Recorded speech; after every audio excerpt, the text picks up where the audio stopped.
안녕하십니까. 이 자리에서 여러분 뵙게 돼서 정말 반갑습니다. 그동안에 우리 내부 준비를 마치고 오늘 대외적으로는 아마 공식적으로 처음 가장 중요한 VIP들을 초청하는 자리입니다. 아시다시피 저희는 원팀 캠프입니다.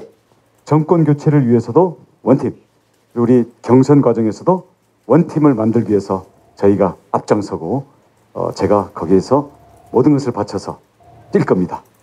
제주도지사 측도 오늘 새벽 0시를 기준으로 면직됐습니다. 오늘 첫날입니다. 저희 캠프의 특징과 힘은 압도적인 젊음입니다. 그리고 앞으로의 과정은 역동적인 승리를 만들어갈 겁니다. 압도적인 젊음이 보여주는 역동적인 승리. 이게 선거에서도 가능하고 정치에서 가능하고 나아가 대한민국을 변화시키는 힘이 이렇게 작동된다는 것을 저희가 온몸으로 증명해 보이겠습니다. 앞으로 여러분 편안하게 이용해 주시고요. 저희들도 그 정권교체를 위한 국민들과 소통하고 함께해 나가는 가장 맨 앞열에 우리 언론인 여러분들, 기자 여러분들 함께 저희들 늘 존중하면서 함께 해 나가겠습니다. 저는 정치가 만나는 첫 번째의 국민이 언론이라고 생각합니다. 어떤 때는 조심해야 되기도 하고 어떤 때는 뭐 숨바꼭질도 해야 되고 이런 게 있습니다만은 그것은 과정에서의 부분적인 얘기라고 생각하고요. 저희 근본적인 자세는 첫 번째 만나는 국민이 언론이고 언론으로 통한 국민과의 소통, 그 본질에 충실하도록 하겠습니다. 말을 못할 수는 있지만 거짓말은 하지 않겠고요. 그리고 여러분들 필요해서 취재하는 사항들에 대해서 저희가 뭐 말로 하든지 아니면 보여드릴 거는 보여드린다든지 해서 저희들도 최선을 다해서 여러분들과 열린 자세로 함께 하겠다는 말씀을 드립니다. 끝으로 한마디 말씀드릴 것은 요즘 논란이 되고 있는 언론중재법, 특히 징벌적 손해배상제도에 대해서 저희는 아주 강경한 투쟁의 입장을 가지고 있습니다. 그게 어떤 논리를 갖다 붙였든지 간에 개혁이라고 써놓고는 장악이라고 읽는다라는 그 의도를 저희는 놓치지 않습니다.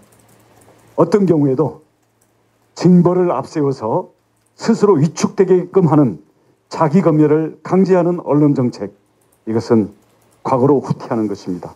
박근혜 정부 때보다도 더 나쁜 그러한 정책을 문재인 정부 끝판에 하고 있다는 것은 지금 정권의 위기와 다음 정권 교체에 대해서 느끼고 있는 이 집권 세력들의 위기감 때문이라고 생각합니다마는 180석이라는 다수의석을 믿고 밀어붙이는 언론 탄압, 언론 위축 정책은 저희들과 국민들의 단호한 투쟁에 의해서 좌절될 것임을 확신합니다. 저희가 반드시 막고 극복을 해 나가도록 하겠습니다.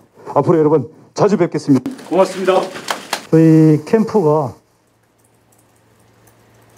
원희룡만이 이재명이 이길 수 있다는 것, 여러분들한테 증명해 나가는 과정들 다들 목격하시게 될 겁니다. 정권교체가 지금은 절체절명의 과제이고 사실 정권교체를 바라는 국민들 사이에 스멀스멀 공포가 퍼지고 있습니다. 이래서 되겠나, 정권교체가. 바로 지금 이 순간 많은 사람들 마음속에서 원희룡으로 선수교체를 해야지만 정권교체가 되겠구나 라고 하는 것을 이 캠프에서 여러분과 함께 같이 발견해 나가는 그런 대장정을 오늘부터 시작하겠습니다.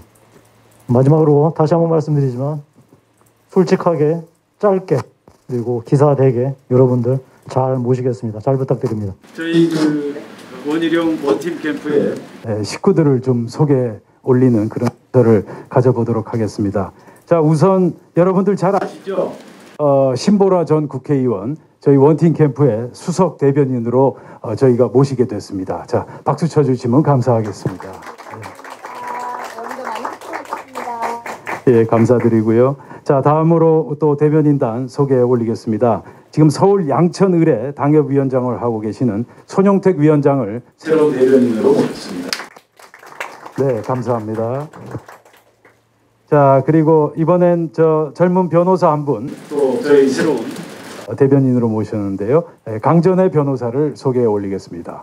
강전의 변호사, 예, 오늘 일정상 참석하지 못하셨고요. 강전의 변호사에 이어서 저희 미래통합당 선거대책위원회 대변인을 지내셨죠. 백경훈 대변인을 모셨습니다. 감사합니다. 자, 또 한 분 지금 저희 캠프에서 열심히 메시지 작성을 하고 계시는 국민의힘 전 부대변인이셨죠.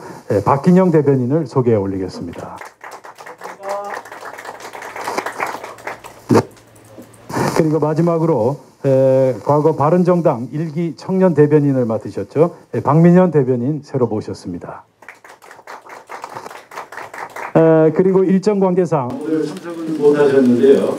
그 나는 국대다 콘테스트에서 최강 진출하셨던 황인찬 대변인도 저희 대변인단에 함께 포함됐음을 여러분께 알려드립니다. 원희룡 후보님과 간단한 소통의 시간을 가져보도록 하겠습니다. 국가가 국민의 삶, 정부가 국민의 삶을 전부 다 책임질 수는 없다. 그래가지고 그게 이제 실언이라고 하는 분들도 있고 또 유니스 의원 같은 경우에는 굉장히 의미 있는 화두다 그런 지적도 있는데 좀 이거에 대해서 지사님의 생각은 어떠실까요?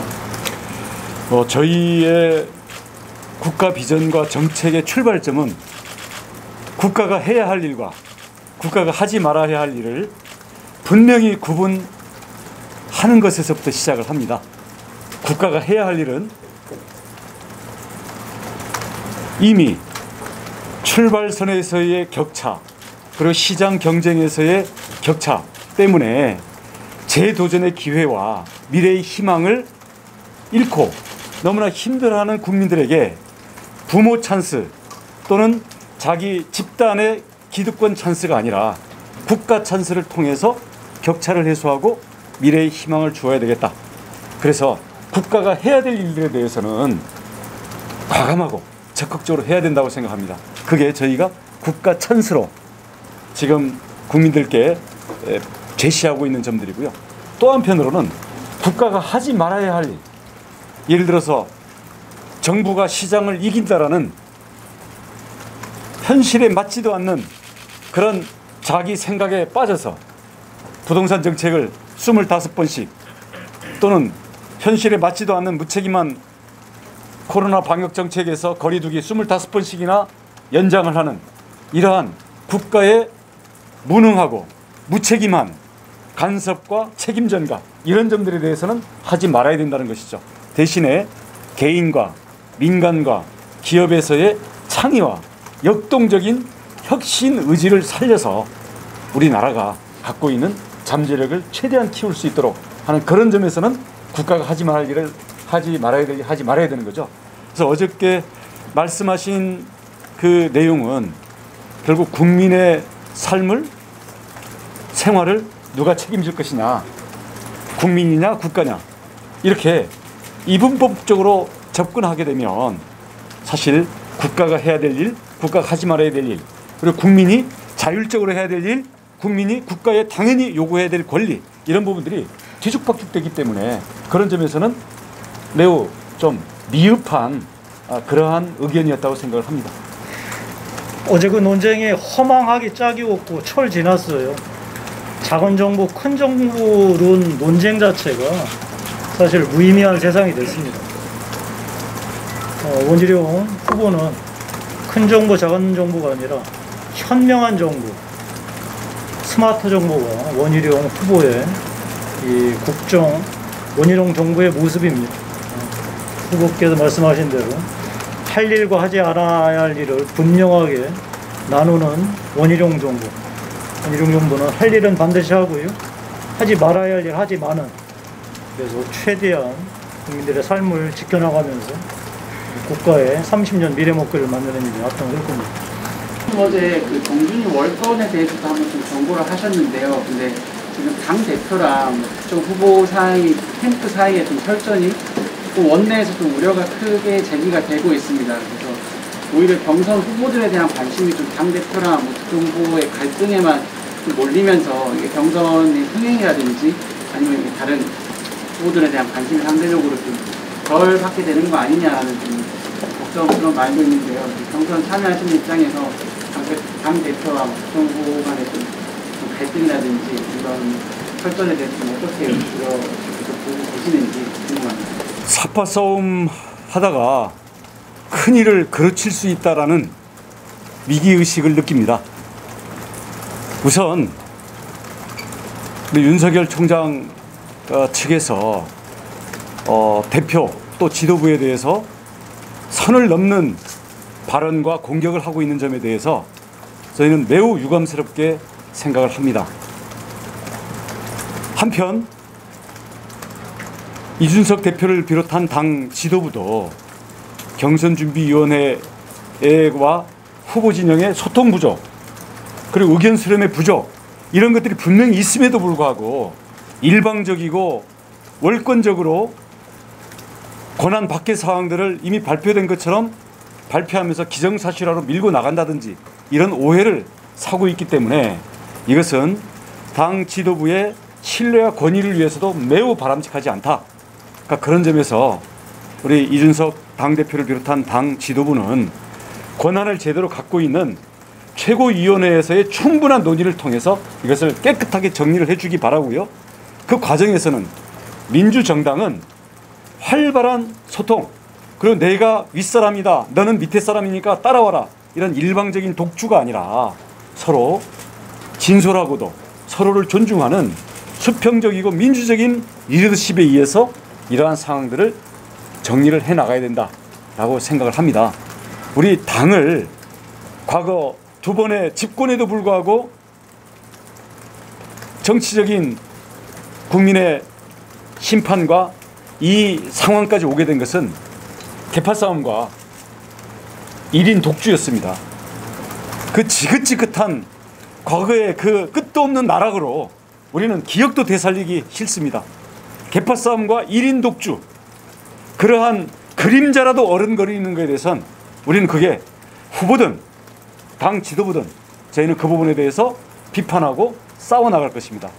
한편 이 과정은 우리 당 내의 경쟁이고 원팀이 되기 정권 교체를 위한 원팀이 되는 과정에서 일이기 때문에 어느 쪽도 동지로서의 그리고 민주정당 내에서의 민주적인 과정의 선을 넘어서는 안 된다고 생각합니다. 지금 선을 넘어섰거나 넘어서려는 그러한 지경에 있다고 보여집니다. 만약에 선을 넘은 게 명확한 경우에는 지도부는 지도부대로 그리고 후보는 후보대로 그와 관련된 사항들을 명확히 인적 정리도 하고 그에 관련돼서 나와 있는 여러 가지 연관되어 있는 상황들에 대해서 깔끔하게 정리를 해야 된다고 봅니다. 다음 질문을 하셔서 그거는 넘어가고 지금 이제 윤석열 전 검찰총장의 그 보이콧 제안에 대해서 사실상 제안을 받았다고 인정하는 그 의미의 인터뷰 내용이 좀 보도가 돼서 그거에 대해서 사실 확인에 대해서도 말이 많은데 그거에 대해서 정확하게 배경에 대해서 좀 다시 한번 말씀해 주시면 저의 기본 입장은 이게 원팀 그리고 지금 막 출발선에 있는 경선에서 이런 것들이 끝없는 서로의 공방의 소재로 되는 것에 대해서 저는 너무나 불편합니다. 원치 않습니다. 하지만 지금까지 서로 간에 말이 오고 가는 과정에서 이미 이게 어디까지가 팩트냐라는 부분들에 대해서는 저도 관련이 되어 있기 때문에 그로 인한 불필요한 그 다른 낭설들을 막기 위해서 저는 분명히 할 필요가 있다고 생각해서 어저께 이제 말씀을 드렸던 건데요. 전화가 왔던 건 사실이고 그 행사가 마땅치 않으니 안 나가면 안 되겠냐? 라는 그러한 근데 이걸 뭐라고 이름 붙일지 왜냐하면 대화할 때 그걸 이름 붙여서 뭐 이렇게 얘기하는 게 아니잖아요. 그래서 이렇게 일상적인 용어로 쭉 의견들을 주고받았는데 결과적으로 봤을 때는 저는 거절을 했기 때문에 그 행사가 마땅치 일단 그 행사가 정당하지 않은 것 같은데 안 가는 게 어떻겠냐라는 거에 대해서 저는 이미 참여한다고 했기 때문에 지금 와서 그렇게 바꿀 이유가 없다라고 해서 거절이 된 거죠. 거기까지가 사실입니다. 그러니까 선 넘었다는 단어는 구체적으로 어떤 개념이신지 좀 궁금하고요. 그리고 청년들위원회장 소개하셨지만 평소에도 2030과 관련 관심이 많으신 걸로 알고 있습니다. 오프라인 접점 어떻게 넓혀가실 것인지 2030 스킨십 방안이 좀 궁금하고요. 그리고 민생 관련해서 첫 지방 투어 계획 어떤 거 잡으셨는지 궁금합니다. 질문 하나인 것 같은데 그 안에 막 여러 개 패키지가 꾸러미고 들어있네. 그 선을 넘었다라는 것은 제가 그 용어를 바로 뭐 다시 거론하긴 거북합니다만은 우리 국민의힘 내지는 야권의 가장 큰 트라우마를 연상케 하는 그러한 단어를 가지고 지금 지도부를 공격을 했지 않습니까? 그러니까 그러한 용어라든지 아니면 지도부에 대해서 서로 소통도 안 해보고서 그 의도라든지 이런 것들을 단정 짓고 가는 부분이 있잖아요. 이런 부분들은 우선 지도부에 대해서 설사 만약에 비판하고 항의할 게 있으면 저는 대화를 해서 충분히 한 다음에 그래도 안 잡혀지는 부분들에 대해서 얘기를 하는 게 맞다고 생각을 하거든요. 그러니까 그런 점에서는 삽바 싸움 내지는 공격을 위한 공격 이런 것까지 느껴지기 때문에 그냥 선을 지금 막 넘고 있다라고 저는 경고를 내는 겁니다. 그다음 잠깐만요. 여기서 추가로 하나 말씀드리는 건 어제 우리 후보가 페이스북을 통해서 경준이의 월권 묵과할 수 없다라고 얘기한 거에 대해서 배경을 좀 설명해 드리는 게 여러분들한테 좋을 것 같아요. 사실 이 부분에 대해서 직접 이준석 대표한테 전화를 걸었습니다. 후보가 장시간 통화를 했고 문제 있다. 이렇게 그냥 일방통행 진행하면 안 된다. 이 문제 최고위원회에서 논의해달라. 논의해서 결정하면 따를 텐데 왜 이런 식으로 하느냐. 충분히 의사를 전했습니다.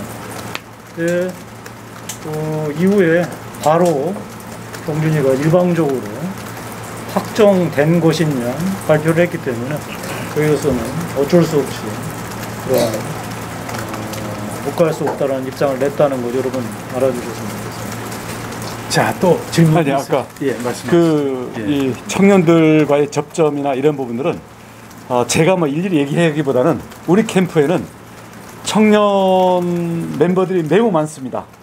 그리고 거기에는 또 다양한 그룹들이 있는데 여기에 서로 협력하고 또 서로 각자가 할 수 있는 부분 하면서 많은 아이디어와 프로그램 또 앞으로의 움직임들이 있기 때문에 아까 말씀드린 것처럼 압도적인 젊음에 의한 역동적인 움직임 이런 부분들을 보여드릴 거고요. 그런 부분들은 우리 젊은 대변인들에게 직접 물어보셔도 아마 대답을 잘 해주실 거라고 믿습니다. 네. 자, 또 질문. 경준이 안에 묵과할 수 없다고 하신 거면 앞으로 경준이가 다음 주 화요일 날 이제 최고위에서 논의를 할 텐데요. 어떤 식으로 결론을 나는지에 따라서 경준이 일정을 보이콧할 수도 있다는 말씀이신가요? 묵과할 수 없다는 거? 저희 이미 분명히 말씀드렸지만 18일 날 토론회는 이미 경준이가 선관위가 아직 구성되기 전에 일정이고 저희들도 암묵적으로 동의를 한 일정이기 때문에 그 점에 대해서는 저희는 참석을 하겠습니다. 그래서 토론회 뭐 불참이다 뭐다 이게 그런 고리로 서로 갈등의 그 중심이 되는 것에 대해서는 저는 반대하고요. 또 그렇게 하지도 않을 겁니다. 토론회가 열린다면 저희는 당당히 흔쾌히 참여를 할 것이고요. 하지만 선관위가 23일 날 구성될 예정으로 되어 있습니다. 그러면 23일 이후에 모든 과정에 대해서는 선관위가 논의의 주체가 되고 이에 대한 최종 결정은 최고위원회가 하는 겁니다. 이렇게 가야 되는 것이고 경준이라는 것은 경선 진행에 관한 여러 가지 아이디어를 검토를 해서 여기에 대해서 나온 아이디어들에 대해서 장단점 그리고 진행한다면 구체적으로 어떤 것들이 여기에 준비가 돼야 된다라는 구체적인 실행 방안들을 검토를 해서 제시를 하면 그런 거에 대해서 그 장단점에 대한 종합적인 판단은 최고위원회에서 하도록 돼 있는 것이지 지금 경준이가 제시한 안을 보면 경선 날짜도 확정을 지어놨고요. 그 다음 거기에서 몇 명 컷오프를 할지도 지어놨고요. 그 다음 거기서 할 때 여론조사를 37대 3으로 하는지 5대 5로 하는지 이미 다 정해놨고요. 여기에 대한 프로그램도 뭐 압박 면접, 뭐 무슨 타운홀 미팅, 뮤직비디오 찍고, 그다음 뭐 몇 박 며칠 뭐 리얼리티 합숙 프로그램, 그다음 뭐 누가 버스나 택시 운전하면서 이 당의 누군가가 이 후보들을 릴레이 인터뷰하고, 이런 프로그램, 무슨 예능 PD가 이 방송 일정 뭐 이 가을 프로그램 짜듯이 짠 이런 거에 대해서 일방적으로 발표하고, 최고위원회가 추인해라, 추인 안 하면 너희들은 특정 캠프에 사주를 받은 거다, 이렇게 몰고 가는 이런 방식의 논의는, 제가 20년 정치를 해왔습니다마는 이런 식의 경선 준비위, 선관위와 최고위와 당대표의 위상을 이렇게 문란시킨 사례는 제가 처음 봅니다. 그래서 그런 점에 대해서 저는 만약 굳이 이해를 한다면, 의욕이 넘쳐서, 또는 워낙 기존의 낡은 정치에 익숙한 이런 부분들은 아이디어가 좀 참신해야 되겠다라는 그런 문제의식에서 나온 것일 수 있다라고 애써 선의로 이해는 하고 있습니다만은, 그럼에도 불구하고 우리는 당헌에 정해진 절차, 그리고 당은 1인 독주할 수 있는 당이 아닙니다. 경준이라는 것은 어디까지나 경준이의 역할과 권한 속에서 해야 되는 것이거든요. 그래서 이런 점을 명확히 선을 지키라 라고 말씀을 드리는 겁니다. 하이신스 전민정 기자입니다. 아까 작지만 강한 캠프를 말씀하셨는데, 다른 후보들 같은 경우에 이제 현직 의원들을 아예 직책을 맡기고 캠프로 영입을 하셨는데, 이제 기자님께서는 흥황 오름으로 이제 다시 선언을 하실 때 이제 모이긴 했지만, 그분들한테 직접 직책도 맡길 계획이 있으신지. 그건 제가 답변할게요. 예, 이거는 제가 이 캠프 총괄로서 말씀을 드릴게요. 이 8월 31일 정식으로 후보 등록을 이제 하지 않습니까? 사실은 그때가 경선 출발이에요. 그때 정식으로 선대위원회를 발족할 겁니다. 선대위원회를 발족하면 당연히 후보의 뜻에 동의하는 전 현직 원내외 의원들과 함께 하게 될 겁니다. 그때 일괄해서 후보와 함께 하시는 분들 전부 다 일괄 발표할 예정입니다. 저희가 아직 시작도 안 한 판에 의원들 줄 세우기 하는 식으로 세 불리는 거 옳지 않다라고 누누이 말씀드렸잖아요. 정식으로 선대위 발족에도 말씀드립니다. 어저께 그 이준석 대표가 윤 총장이 대통령 되면 지구를 떠나겠다, 유승민 대통령 만들어야 된다, 이렇게 과거에 발언했던 게 조금 논란이 됐는데, 다른 후보 입장에서는 조금 중립성 측면에서 조금 불쾌하실 수도 있을 것 같아요. 그래서 이 부분에 대해서 혹시 약간 문제 삼으실 계획이 있으신지, 아니면은 어떻게 생각하시는지 궁금합니다. 일단 그런 영상이 지금 시점에서 이게 뒤늦게 발굴된 건지 아니면 다른 뜻이 있는지는 모르겠습니다. 근데 그런 맥락에 대해서도 제가 정확히 파악은 못하고 있고요. 근데 이게 지난 3월 달에 일어났던 일들이죠. 근데 이제 대표는 이제 5월 달에 뽑힌 대표이기 때문에 저는 대표의 이에 대한 입장과 설명을 듣는 것이 순서라고 생각을 합니다. 근데 만약에 그런 부분에 대해서 이게 명확히 의문점들이 해소가 되지 않는다면 이것은 굉장히 심각한 문제일 수 있다. 근데 이미 몇 달 전의 얘기이고, 또 그 맥락이 어떤 것인지에 대해서 아직 단 한마디도 듣지 못한 상태이기 때문에 저희가 먼저 이것을 단정짓고 그냥 공격을 위한 공격으로 갈 부분은 아니다라고 생각합니다. 이제 본선에 올라가시면요, 이제 여당에도 여러 후보가 있잖아요. 어떤 후보가 가장 경쟁력 있다고 보시는지, 여당에서는, 그럼 그 후보와는 어떻게 붙으실지 계획을 한마디 듣고 싶습니다. 지금 여당에서는 저는 이재명 후보가 올라오지 않겠나라고 보고 있습니다. 이재명 후보는 인간성에 있어서, 그리고 공약의 비현실성에 있어서 대한민국에 큰 위험을 가져올 겁니다. 그럼에도 불구하고 우리 국민들이 그에 대해서 또 다른 그 생각을 가지고 지지하는 그 실체도 있기 때문에 결코 만만치 않은 상대라고 봅니다.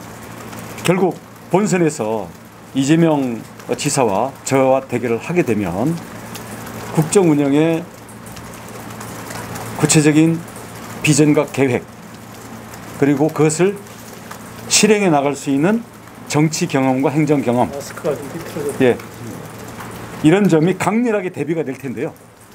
그러면 그에 대한 토론이라든지 아니면 참 끝도 없는 검증 공방이 벌어지게 될 텐데 이재명 지사와 벌이게 될 비전과 정책의 토론 경쟁 그리고 살아온 인생 경력과 행정, 정치 모든 부분에 대한 무지한 검증 여기에 들어갔을 때 저는 명명백백히 국민들께서 제대로 판단을 하시게 될 거라고 믿습니다. 그런 점에서는 저는 네거티브로 들어갔을 때 그것을 뚫고 나갈 수 있는 품성과 자기관리 그리고 정치 역정과 행정 경력 모두에 있어서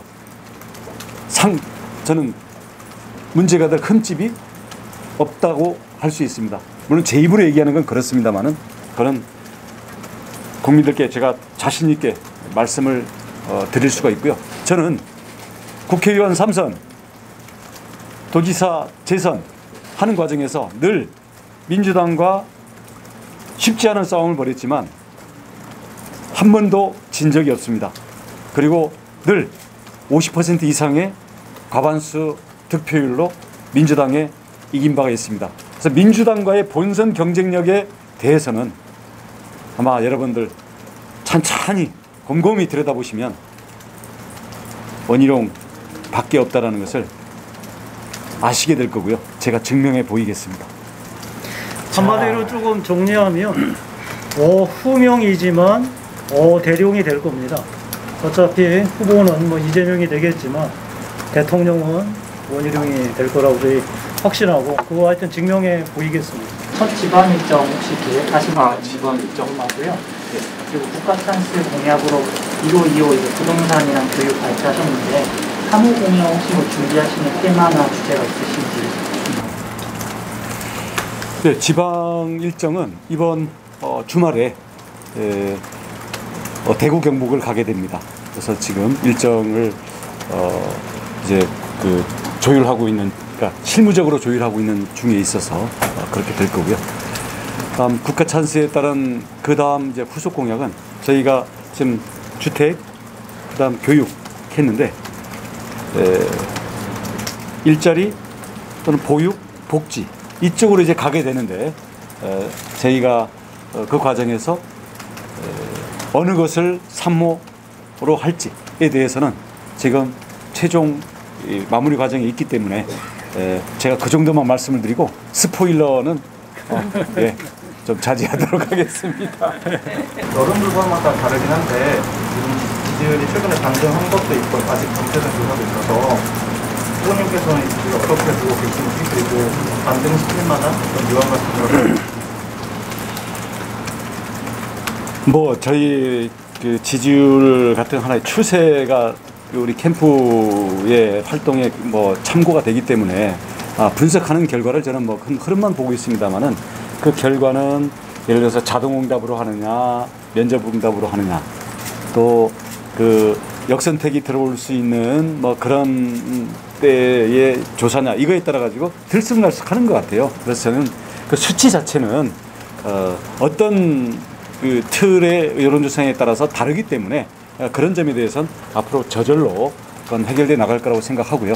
저희가 의미 있게 보는 것은 특히 제주지사직 사태와 함께 우리가 본격적으로 이제는 우리 캠프가 우리 분명한 이슈와 우리의 비전을 그러니까 우리의 준비된 것을 국민들에게 제시를 해나가는 이런 과정 속에서 이제 일주일 조금 지났지만 국민들의 관심이 이제 생기고 저희들을 향한 호응들이 생겨나고 있다라는 것을 분명히 우리가 확인하고 있기 때문에 이런 점들에 대해서 저희가 더 치열하게 해서 이 상승세를 뚜렷하고 가파르게 만들겠다라는 게 우리 캠프의 의지입니다.